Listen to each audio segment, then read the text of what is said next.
War and Peace by Leo Tolstoy. Volume 1, Part 1, Chapter 1. Well, Prince Genoa and Lucca are now nothing more than estates taken over by the Bonaparte family. No, I give you a fair warning. If you won't say this means war, if you allow yourself to condone all the ghastly atrocities perpetrated by that Antichrist, yes, that's what I think he is, I shall disown you. You're no friend of mine, not the faithful slave you claim to be. But how are you? How are you keeping? I can see I'm intimidating you. Do sit down and talk to me.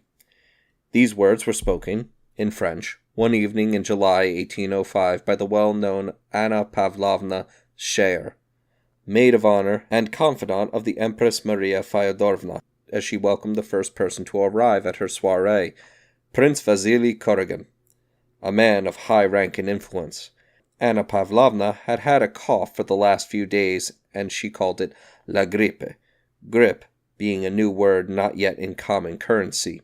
A footman of hers in scarlet livery had gone around the morning delivering notes written in French, each saying precisely the same thing. If you have nothing better to do, Count or Prince, and if the prospect of spending an evening with a poor sick lady is not too unnerving, I shall be delighted to see you at my residence between 7 and 10, Annette Schreier. My goodness, what a violent attack, replied the prince, who had only just come in, and was not in the least put out by this welcome. Dressed in his embroidered court uniform with knee breeches, shoes and stars across his chest, he looked at her with a flat face of undisturbed serenity. His French was the elegant tongue of our grandparents, who used it for thought as well as speech, and it carried the soft tones of condescension that come naturally to an eminent personage, grown old in high society and at court. He came up to Anna Pavlovna and kissed her hand, presenting to her a perfumed and glistening bald pâté, and then seated himself calmly on the sofa. First things first, he said. How are you, my dear friend? Put your mind at rest. His voice remained steady, and his tone, for all its courtesy and sympathy, implied indifference and even gentle mockery. How can one feel well when one is suffering in a moral sense? Can any sensitive person find peace in mind nowadays? Said Anna Pavlovna. I do hope you're staying all evening. Well, there is the reception at the English ambassador's. It's Wednesday. I must show my face, said the prince. My daughter is coming to take me there. I thought tonight's festivities had been cancelled. I must say all these celebrations and fireworks are becoming rather tedious. If they had known you wanted a celebration cancelled, it would have been, said the prince with the predictability of a wound-up clock. Sheer habit made him say things he didn't even mean. Stop teasing me. Come on, tell me what's been decided about Novosilitsev's dispatch. You know everything. What is there to tell? Replied the prince in a cold, bored tone. What's been decided? They've decided that Bonaparte has burned his boats, and I rather think we're getting ready to burn ours. Prince Vasily always spoke languidly, like an actor declaiming a part from an old play. Anna Pavlovna Scherer was just the opposite, all verve and excitement despite her 40 years. To be an enthusiast had become her special role in society, and she would sometimes wax enthusiastic when she didn't feel like it, so as to not frustrate the expectations of those who knew her.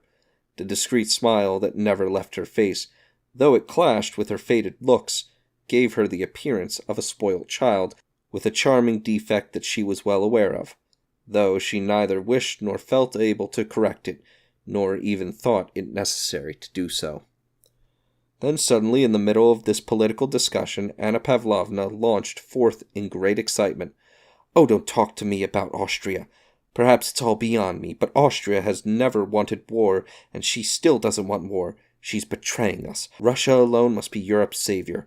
Our benefactor is aware of his exalted calling, and he'll live up to it. That's the one thing I believe in. The noblest role on earth awaits our good and wonderful sovereign, and he is so full of decency and virtue that God will not forsake him. He will do what has to be done, and scotch the hydra of revolution, which has become more dreadful than ever in the person of this murdering villain. We alone must avenge the blood of the righteous, and whom can we trust, I ask you? England, with the commercial spirit of hers, cannot understand the lofty soul of our Emperor Alexander, and never will. She has refused to evacuate Malta. She keeps looking for an ulterior motive behind our actions. What did they say to Novosiltsev? Nothing. They didn't understand. They're not capable of understanding how altruistic our emperor is. He wants nothing for himself but everything for the good of mankind. And what have they promised? Nothing. And what little they have promised, they won't carry out. Prussia has already declared that Bonaparte is invincible, and that the whole of Europe is powerless to oppose him. I, for one, don't believe a single word from Hardenberg or Haugwitz. That much vaunted Prussian neutrality is just a trap. I put my faith in God and the noble calling of our beloved emperor. He'll be the savior of Europe. She stopped suddenly, amused at her own passionate outburst. I think if they had sent you instead of our dear Vitzengorod, said the prince with a similar smile, an onslaught like that from you would have got the King of Prussia to agree. You are so eloquent.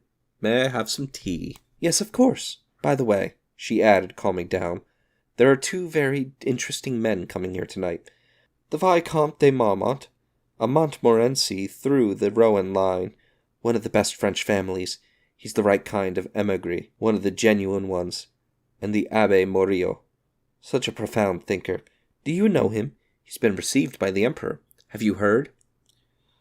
Oh, it will be a pleasure to meet them, said the prince. But tell me, he added, with studied nonchalance, as if an idea had just occurred to him, though the question was the main reason for his visit.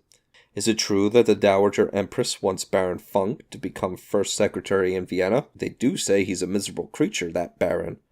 Prince Vasily wanted this post for his son, but other people were working through the Empress Maria Feodorovna to get it for the baron. Anna Pavlovna half closed her eyes to indicate that neither she nor anyone else could pass judgment on what the Empress might feel like doing or want to do. Baron Funk has been recommended to the Dowager Empress by her sister, was all she said in a dry, lugubrious tone.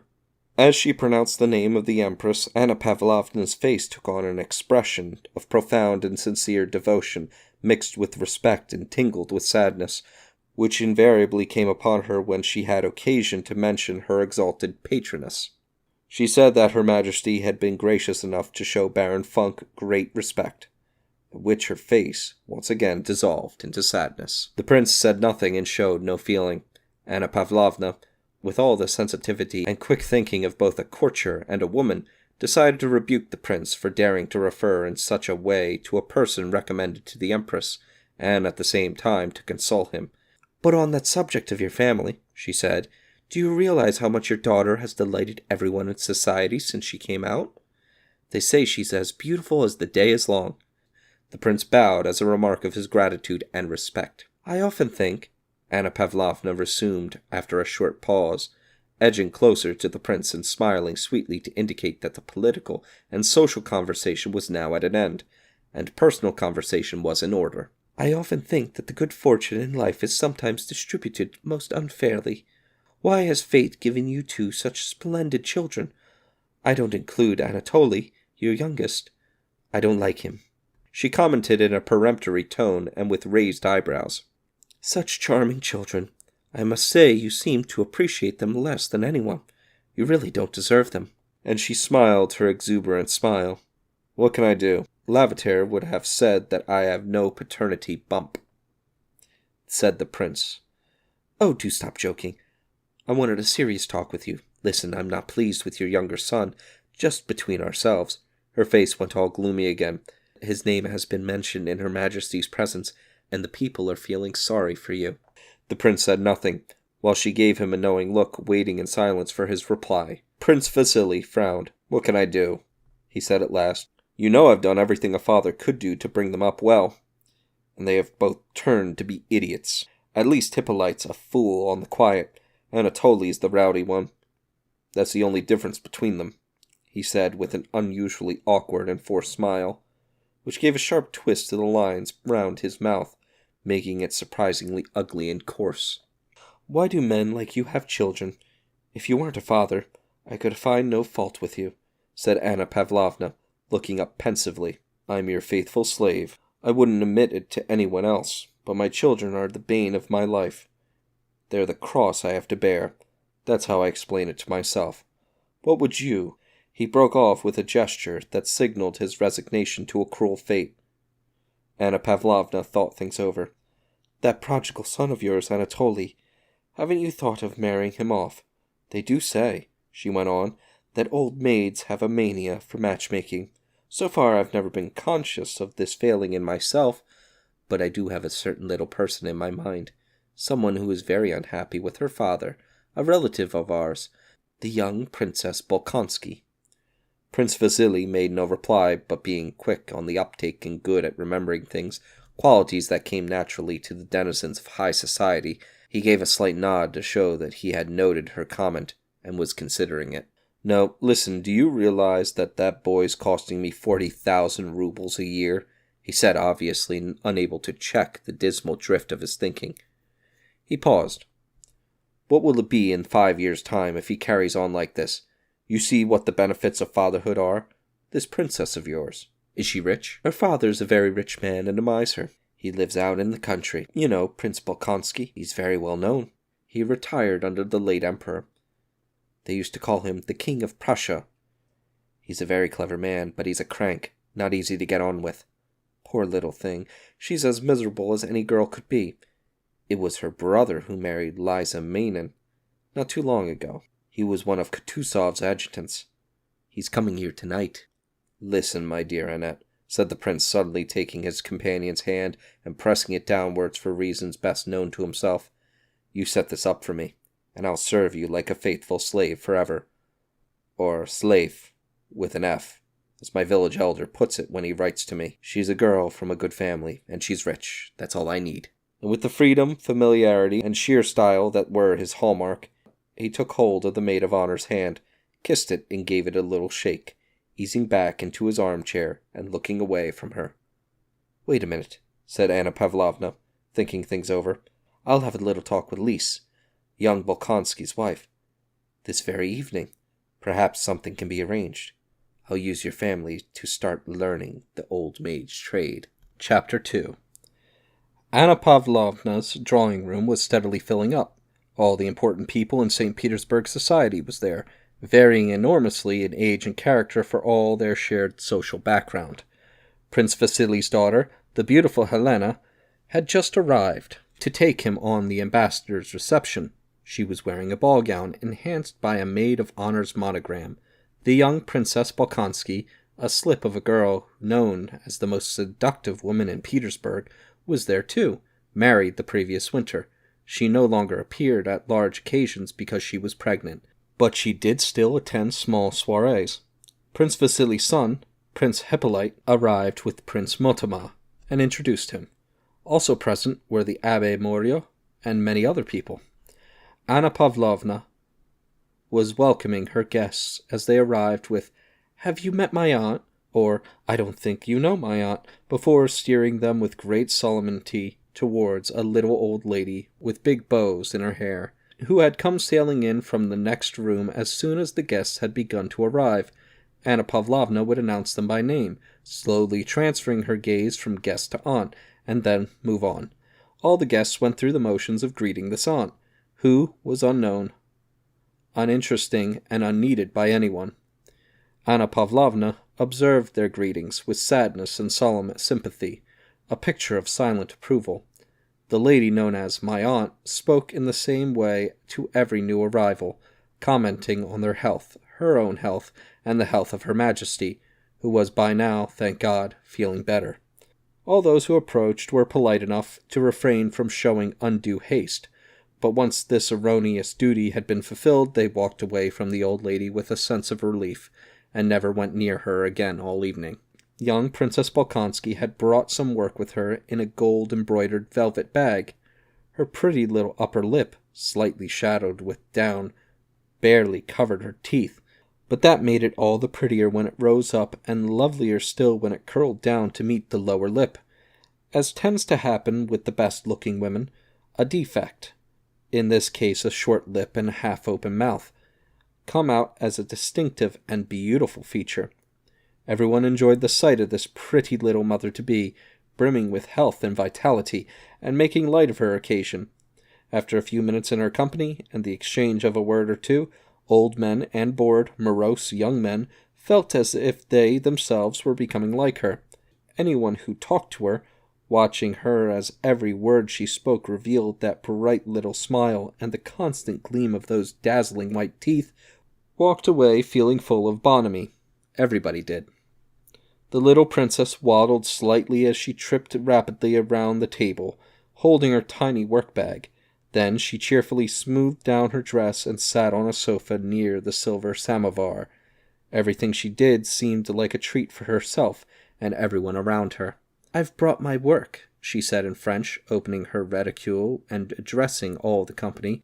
"But listen, Annette, you must stop playing tricks on me," she said, turning to the hostess. "You wrote and said it was only a little party. Just look what I've got on." And she spread her arms wide to display an elegant gray dress, decorated with lace and set off by a broad sash just below the bosom. "Don't worry, Lise, you'll always be the prettiest," answered Anna Pavlovna. "Did you know my husband is deserting me?" she said to a general, continuing to speak French, and using just the same tone. "He's going off to get himself killed. Do tell me what this awful war is all about," she asked of Prince Vasily, but before he could answer she had moved on to his daughter, the beautiful Helena. "Isn't she a gorgeous creature, this little princess?" said Prince Vasily to Anna Pavlovna. Shortly after the little princess's arrival, in walked a big, generously proportioned young man with close-cropped hair and spectacles, wearing the last word in light-colored breeches and a tan coat with a jabot. The stout young man was the illegitimate son of a celebrated grandee from Catherine's age, old Count Bezikov, who was now on his deathbed in Moscow. He had not yet entered any branch of the service, having only just returned from abroad, where he had been completing his education. This was his first appearance in society. Anna Pavlovna welcomed him with the kind of bow she reserved for the lowest persons in the hierarchy of her drawing-room. But even as she bestowed her meanest welcome on this new arrival, Anna Pavlovna's face was transformed. She looked ill at ease and full of alarm, like someone who had come across some gross object, oversized and out of place. By a small margin, Pierre was indeed the largest man in the room, but her look of dismay must surely have derived from the man's special look, intelligent, rather diffident, but also piercing and spontaneous, that made him a distinctive figure in the drawing-room. "It is most kind of you, Monsieur Pierre, to come see a poor sick woman," said Anna Pavlovna, looking anxiously across at her aunt as she steered him in her direction. Pierre mumbled something unintelligible, and continued to stare around the room, looking for something. He beamed with pleasure, bowed to the little princess as if she was a close friend of his, and then went over to the aunt. Anna Pavlovna's worst fears were confirmed when Pierre walked off without hearing the full story of Her Majesty's health. Rattled, Anna Pavlovna detained him with a question. "You don't know the Abbé Morio, do you? Such an interesting man." "Yes, I've heard about him, and his scheme for everlasting peace. All very interesting, but not really feasible." "Don't you think so?" asked Anna Pavlovna, for the sake of saying something before getting back to her duties as a hostess. But Pierre now committed the opposite kind of faux pas. Fresh from walking away without listening properly to a lady who was speaking to him, he now talked on and detained a lady who needed to get away from him. With his head lowered and his great legs thrust wide apart, he set about explaining to Anna Pavlovna why he thought the Abbé's scheme was a silly fancy. "Could we talk about this later on?" smiled Anna Pavlovna. Detaching herself from this young man, who had no idea how to conduct himself, she resumed her duties as a hostess, watching and listening carefully, ready to render assistance at any point where the conversation was beginning to flag. Just as the foreman of a spinning mill settles the workers down and then strolls about the place on a lookout for a breakdown or any funny noise from a spindle, the slightest squeak or knock that would bring him rushing over to ease the machinery or make an adjustment. So Anna Pavlovna patrolled her drawing-room, walking over to any group where the talk was too little or too loud, and easing the machinery of conversation back into its proper, steady hum with a single word here or a tiny maneuver there. But busy as she was with all these preoccupations, she was still clearly worried about Pierre. She watched him anxiously as he went over to hear what was being said in Montemount's circle. and then set off for a different group where the Abbé was holding forth. Pierre had been educated abroad, and this evening party at Anna Pavlovna's was his first such occasion in Russia. Knowing that all the intelligentsia of Petersburg was gathered there, he was like a child in a toy shop, his eyes darting about everywhere. He was afraid of missing any intellectual talk that might have been his to hear. As he gazed at the assembled company, their faces pictures of refinement and self-confidence, he was expecting to hear something very clever at any moment. Eventually, he came over to Morio. The conversation struck him as interesting, so he stood there waiting for a chance to launch forth with his own ideas, as young people are wont to do. Chapter 3. Anna Pavlovna's soiree was now in full swing. On all sides the spindles were humming away non-stop. Apart from the aunt and her sole companion, an elderly lady with a thin, careworn face, who seemed rather out of place in this brilliant society, the company had split into 3 groups. The one with the most men in it centered around the abbey. Another group, of younger people, was dominated by the beautiful Princess Helene, Prince Vasili's daughter, and the pretty little Princess Bolkonsky, with her blushing features and a figure too full for her young age. Mortemart and Anna Pavlovna formed part of the 3rd group. The Viscount was a pleasant-looking young man, with gentle features and manners, obviously full of his own importance, but modest enough, because of his good breeding, to indulge any company that he might find himself in. Anna Pavlovna was clearly showing him off to her guests. Just as a skillful waiter can pass off as a supreme delicacy a cut of beef that would be inedible if you'd seen it in the filthy kitchen, Anna Pavlovna served up her guests that evening, first the Viscount and then the Abbé, as if they were supreme delicacies. In Mortemart's group, the conversation had turned to the execution of the Duke of Enghien. The Viscount held that the Duke had perished through his own magnanimity, and there were special reasons behind Bonaparte's animosity towards him. "Oh, I say, do tell us about it, Viscount," said Anna Pavlovna, delighted to feel she had insinuated a touch of Louis XV in the old-fashioned French phrase she had used. The Viscount gave a polite bow and a willing smile. Anna Pavlovna brought them into a circle around him and beckoned everyone over to hear his story. "The Viscount was a personal friend of the Duke," she whispered to one of them, and murmured to someone else, "The Viscount is such a good recanter." To a third person she said, "You see, what a man of quality." And the Viscount was presented in the most refined and advantageous light, served up like a joint of beef garnished with salad on a hot platter. The Viscount was preparing to launch forth. His smile was subtle. "My dear Helene, do come over here," said Anna Pavlovna to the gorgeous princess sitting in the very center of the other group a little way off. Princess Helene rose with a smile, the same unchanging beautiful woman's smile with which she had entered the room. With a gentle rustle of her white ball gown, trimmed with ivy and moss, with her glistening white shoulders, glossy hair, and sparkling diamonds, she moved between the men as they stepped aside to make way for her. Without looking anyone in the face, but beaming at the company in general, and apparently bestowing permission for everyone to admire her wonderful figure, her full shoulders, and her fashionably exposed bosom and back, she glided up to Anna Pavlovna, and the brilliance of the ballroom seemed to come with her. Helene was so exquisite that she not only avoided the slightest hint of flirtatiousness, she even seemed to be embarrassed by the all too evident, truly devastating beauty that was hers. It was as if she wanted to tone down the effect of her beauty, but couldn't do so. "What a beautiful woman," said everyone who saw her. The Viscount shrugged and looked down, as if transfixed by a mysterious force, as she arranged herself to sit before him, not sparing him the ever-dazzling smile. "Madam, I doubt my abilities in front of such an audience," he said, bowing with a smile. The princess rested her round, bare arm on a little table and found it unnecessary to say anything. She smiled, and she waited. Sitting up straight throughout the Viscount's story, she glanced down occasionally either at her beautiful round arm, so casually draped across the table, or at her still lovelier bosom and the diamond necklace above it that kept needing adjustment. Several times she also adjusted the folds of her gown, and whenever the narrative made a strong impact on the audience, she would glance across at Anna Pavlovna in order to imitate whatever expression she could see written on the maid of honor's face before resuming her radiant smile. The little Princess Bolkonsky had also moved away from the tea-table, following Helene. "Wait a minute, I must have my work," she said. "Come along, what are you thinking about?" she demanded of Prince Hippolyte. "Please fetch my bag."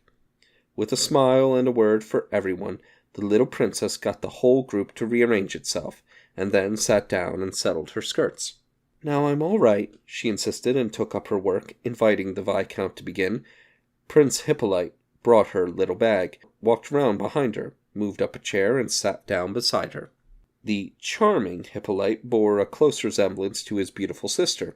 It was even more remarkable that in spite of the similarity, he was a very ugly man. His features were like his sister's, but whereas she glowed with joie de vivre, classical beauty, and the smiling self-assurance of youth, her brother's face was just the opposite, dim with imbecility, truculent and peevish, and his body was thin and feeble. His eyes, nose, and mouth, all his features seemed to twist themselves into a vague kind of obtuse snarl, while his arms and legs were always in an awkward tangle. "It's not a ghost story, is it?" he asked, settling down next to the princess and jerking his lorgnette up to his eyes, as if he needed this instrument before he could say anything. "Why, no, my dear fellow," said the astonished Viscount with a shrug. "It's just that I can't abide ghost stories," said Prince Hippolyte, his tone implying that he had blurted all this out before realizing what it meant. Because of the self-confidence with which he had spoken, no one could tell whether what he had said was very clever or very stupid. He was dressed in a dark green frock coat, stockings, light shoes, and knee breeches, of a color he referred to as the thigh of the startled nymph. The Viscount then gave a nice rendition of a story that was doing the rounds. Apparently, the Duke of Enghien had driven to Paris for a secret assignation with a young woman, Mademoiselle George, only to run into Bonaparte, who was also enjoying the favors of the same famous actress. On meeting the Duke, Napoleon had fallen into one of his fainting fits and had been completely at the Duke's mercy. The Duke had not taken advantage of this, but Bonaparte had later rewarded his magnanimity by having him put to death. This was a very charming and interesting story, especially the bit when the rivals recognized each other, and it seemed to excite the ladies. "Delightful," said Anna Pavlovna, with an inquiring glance at the little princess. "Delightful," whispered the little princess, stabbing her needle into her sewing to show that the interest and charm of the story were getting in the way of her work. With a grateful smile of appreciation at this silent tribute, the Viscount resumed his narrative, but Anna Pavlovna, who never took her eyes off the dreadful young man who was worrying her so much, could hear him holding forth with the abbé too forcefully and too heatedly, so she sped across into the danger zone on a rescue mission. Sure enough, Pierre had managed to get into a political conversation with the abbé about the balance of power, and the abbé, evidently taken by the young man's naive passion, was expounding to him his cherished idea. Both men were listening too earnestly and talking too bluntly, and Anna Pavlovna didn't like it. "You do it by means of the balance of power in Europe and the rights of the people," the abbé was saying. "If one powerful state like Russia, despite its reputation for barbarity, were to take a disinterested stand as the head of an alliance aimed at guaranteeing the balance of power in Europe, it would save the world." "But how are you going to get such a balance of power?" Pierre was gathering himself to say, but at that moment Anna Pavlovna came across, glowered at Pierre, and asked the Italian how he was surviving the local climate. His face changed instantly, and assumed the sickly sweet, patronizing air which he obviously reserved for conversations with women. "I am so enchanted by the delightful wit and culture of the society people, especially the ladies, by whom I have had the good fortune to be received, that I have not yet had time to think about the climate," he said, determined not to let go of the abbé and Pierre. Anna Pavlovna steered them into the larger group, where it would be easier to keep an eye on them. At this point in walked another guest, the young Prince Andrei Bolkonsky, husband of the little princess. He was quite short, but a very handsome young man, with sharp, clean-cut features. Everything about him, from his languid, bored expression to his slow and steady stride, stood in stark contrast to his vivacious little wife. He made it obvious that he knew everybody in the room, and was so fed up with the whole lot that just looking at them and listening to them drove him to distraction. And of all the wearisome faces, it was the face of his own pretty wife that seemed to bore him most. With a snarl distorting his handsome face, he turned away from her. He kissed Anna Pavlovna's hand, screwed up his eyes, and scanned the whole company. "Are you enlisting for the war, Prince?" said Anna Pavlovna. "General Kutuzov has been kind enough to want me as his aide," said Bolkonsky, saying Kutuzov like a Frenchman, rather than Kutuzov. "And what about Lise, your wife?" "She's going into the country." "Shame on you, depriving us of your charming wife." "Andrei," said his wife, addressing her husband in the flirtatious tone that she normally reserved for other men, "the Viscount has just told us a wonderful story about Mademoiselle George and Bonaparte." Prince Andrei scowled and turned away. Pierre had been looking at this man with a joyful, affectionate gaze since the moment he walked in, and now he went over and took him by the arm. Before looking round, Prince Andrei gave a pained look of irritation as he felt the touch, but the moment he saw Pierre's smiling face, he smiled back in an unusually sweet and pleasant way. "It's you? Out in society?" he said to Pierre. "I knew you'd be here," answered Pierre. "I'm coming to dine with you," he added in a low voice, so as not to interrupt the Viscount, who was going on with his story. "Is that all right?" "Of course it isn't," laughed Prince Andrei, but his handshake told Pierre he had no need to ask. He was about to go on, but at that moment Prince Vasily and his daughter stood up, and the two young men rose to let them go by. "Do excuse me, my dear Viscount," said Prince Vasily to the Frenchman, gently tugging down on his sleeve to persuade him not to get up. "This confounded reception at the ambassador's deprives me of the pleasure and interrupts you. I'm so sorry to leave your delightful party," he said to Anna Pavlovna. Delicately holding on to the folds of her gown, his daughter, Princess Helene, moved off between the chairs, and the smile on her gorgeous face was more radiant than ever. Pierre watched this vision of beauty go past, his eyes brimming with rapture, and something not far from terror. "Isn't she lovely?" said Prince Andrei. "Yes, she is," said Pierre. As he went past, Prince Vasily took Pierre by the arm and turned to Anna Pavlovna. "Can you please train this bear for me?" he said. "He's been staying with me for a month, and this is the first time I've seen him out in society. There's nothing more important for a young man than the company of intelligent women."